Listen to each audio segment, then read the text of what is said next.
امام غزالی نے لکھا اس کو، وہ کہتے ہیں کوئی اللہ والے تھے تو انتقال کر گئے، تو کسی مرید کو خواب میں ملے، انہوں نے کہا جناب بڑی عبادتیں کی، بڑی ریاضتیں کی، رات میں قرآن کریم ختم کیا کرتے تھے، صبح کو روزہ رکھتے تھے، ساری زندگی کھایا نہیں، بہت کم پیا، اچھا لباس نہیں پہنا، مشقتیں کی، مجاہدے کیے، اللہ پاک نے تو بڑے انعامات دی ہوں گے۔ کہنے لگے نہیں یار بس کیا، یا حضور کیا ہوا؟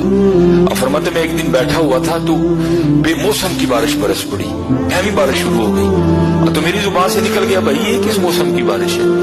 فرماتے ہیں روز اللہ اپنے دربار میں کھڑا کر کے پوچھتے ہیں اب بندے یہ تو بتا بارش کے لیے صحیح موسم کون سا ہے؟ اب روز اللہ کھڑا کر کے پوچھتے ہیں بندے یہ تو بتا بارش کے لیے صحیح موسم کون سا؟ کنٹرول سے رکھیا کرو یار اللہ کے رنگ۔ وَقُولُوا قَوْلًا سَدِيدًا، اور زبان سے بات وہ نکالو جو صحیح ہو۔ یہ نہیں کہ زبان جو ہے اس کو کھلی چھوٹ ہے، جو منہ میں آیا بک دو، جسے ہم کہتے ہیں پہلے تولو پھر بولو۔ سیلف سینسر ہونا چاہیے کہ آیا مجھے یہ چیز کہنے کا حق حاصل ہے یا نہیں ہے، سوچ لو پہلے۔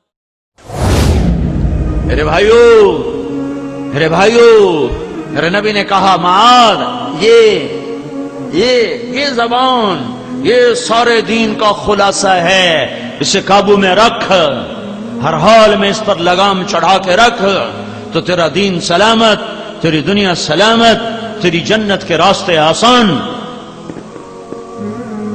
گھر ٹوٹ گئے، خاندان بکھر گئے، بھائی بھائی کا دشمن ہو گئے، میاں بیوی میں نفرت کی آگ بھڑک اٹھی، ایک چھاتی کا دودھ پینے والے ایک دوسرے کے سامنے صف آرا ہو گئے، ذرا زبان کے گندے بول کی وجہ سے۔ یہ وہ زہر ہے جو ہڈیوں کو بھی آلودہ کر دیتا ہے، تلوار کا زخم بھرتا ہے، زبان کا زخم بھرتا نہیں۔ اخلاق مٹ چکے ہیں، یہ پیغام دینا ہے امت کو کہ نبوت والے اخلاق اپناؤ، نبوت والے اخلاق اپناؤ، نبوت والی درگزر سیکھو، غیبت سے زبان بند کر لو، چغلی شکایت سے زبان بند کر لو۔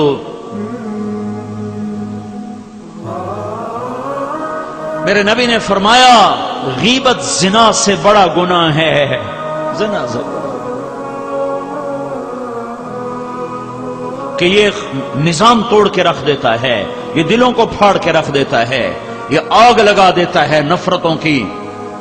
اور میرے نبی نے فرمایا مجھے بتاؤ ایو الاسلام اوثق، اسلام کا سب سے مضبوط عمل کون سا ہے؟ تو صحابہ نے کہا الجہاد، یا رسول اللہ اسلام کا مضبوط عمل جہاد؟ کہا نہیں، وحسن وما هو به، ہاں جہاد اچھی شے ہے پر سب سے مضبوط نہ۔ کہا جی الصلاۃ، یا رسول اللہ نماز؟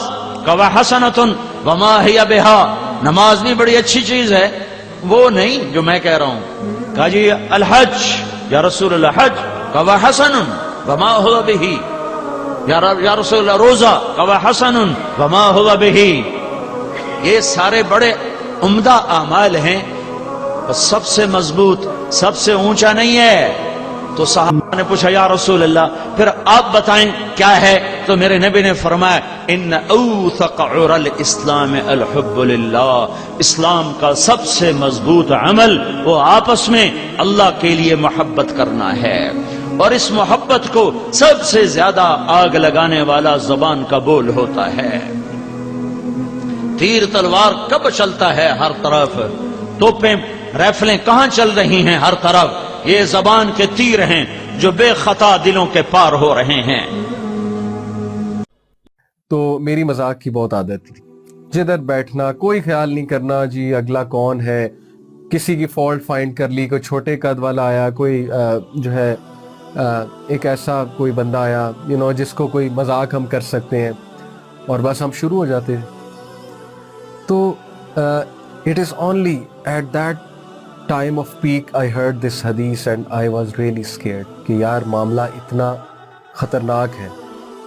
And that hadith goes like this کہ ابو ہریرہ رضی اللہ عنہ reported the messenger of Allah صلی اللہ علیہ وسلم said Verily a man might speak a word to make those around him laugh.